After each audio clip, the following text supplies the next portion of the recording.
Hello friend, কেমন আছো সবাই? আশা করি সবাই খুব ভালোই হবে। আজকে না তোমাদের সাথে আমি একটা হোটেল শেয়ার করব। তোমরা জানো কিছুদিন আগে আমি শিলংয়ে গেছিলাম, তো শিলংয়ে যেই হোটেলটাতে ছিলাম সেটাই তোমাদের সাথে আজকে ভাবলাম একটু শেয়ার করি। দেখো হোটেলটা না খুব সুন্দর ছিল, জানো, মানে ডেকোরেশনটা হোটেলের খুব সুন্দর ছিল। আর হোটেলটা তো ছিল একদম শিলংয়ের, মানে প্রপার শিলংয়ের যে টাউনটা ছিল সেখানে একদম প্রপারেই ছিল। চারিপাশে খুব সুন্দর সুন্দর মার্কেট ছিল। ডেকোরেশন একদম মানে হোটেলের প্রথম থেকেই ফুল দিয়ে খুব সুন্দরভাবে ডেকোরেশন করা হয়েছিল। আর সেখানকার যারা স্টাফ ছিলেন তারাও খুব ভালো ছিলেন। চলো দেখো, এখন আমি হোটেলের উপরে যাচ্ছি। রুমটাও বেশ সুন্দর আমাদেরকে দেওয়া হয়েছিল।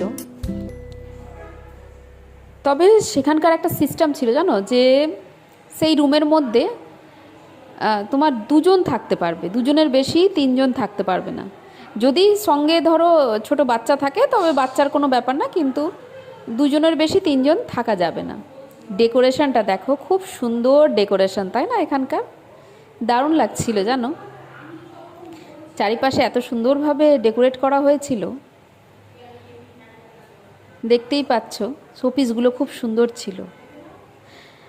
আচ্ছা শোনো, যারা যারা আমাকে হেল্প করছো, অনেকে আছে যারা আমার পাশে এসে দাঁড়িয়েছো, তাদের জন্য অনেক অনেক থ্যাংক ইউ।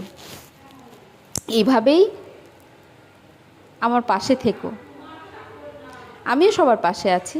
দেখো এই বাইরের দৃশ্যটা, যখন রাত হলো তখন বাইরের দৃশ্যটা অপূর্ব লাগছিল। তবে না, শহরটা খুব বেশি যে গ্যাঞ্জাম ছিল সেটাও না। যেমন আমরা কলকাতা সাইডে দেখি যে প্রচুর গ্যাঞ্জাম, ওখানে প্রায় 8টার পর সমস্ত দোকান দেখি বন্ধ হয়ে যায়। আর এই জায়গাটা হলো সবাই লাঞ্চ, ডিনার, ব্রেকফাস্ট এইগুলো করার মতো, মানে এখানে ব্রেকফাস্ট, লাঞ্চ, ডিনার করা হয়। তো তোমার ডিনারটা তো আমরা রাত্রে রুমের ভিতরেই করেছিলাম। আর সকালের ব্রেকফাস্টের জন্য দেখো আমরা সবাই চলে এসেছি। বুফে সিস্টেম ছিল, তোমার নিজে থেকেই নিতে হচ্ছিল ব্রেকফাস্টটা। কিন্তু এত সুন্দর তোমার ওখানকার রান্নাবাড়ি ছিল না, খুব সুন্দর ছিল, জানো। তোমার সব রকম আইটেম ছিল, ফ্রুট ছিল অনেক রকমের। তা আমি এখান থেকে তোমার সব রকম ফ্রুট খাই না, তাই তোমার তরমুজ আর কলাটা নিয়েছিলাম। আর এদিকে তোমার ছিল ডিম সিদ্ধ, ছোলা ভাটুরে, পুরি ছোলা ভাটুরে ছিল, তারপর তোমার উপমা ছিল, স্যান্ডউইচ ছিল, তোমার তারপর আরও নানান রকম মিষ্টি ছিল। আর একটা না কি আলুর একটা পাকোড়া ছিল। আমার না এই পাকোড়াটা খুব টেস্টি লাগছিল, একটু অন্য রকম, জানো।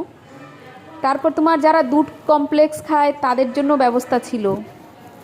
জুস ছিল, 2-3 রকমের জুস ছিল।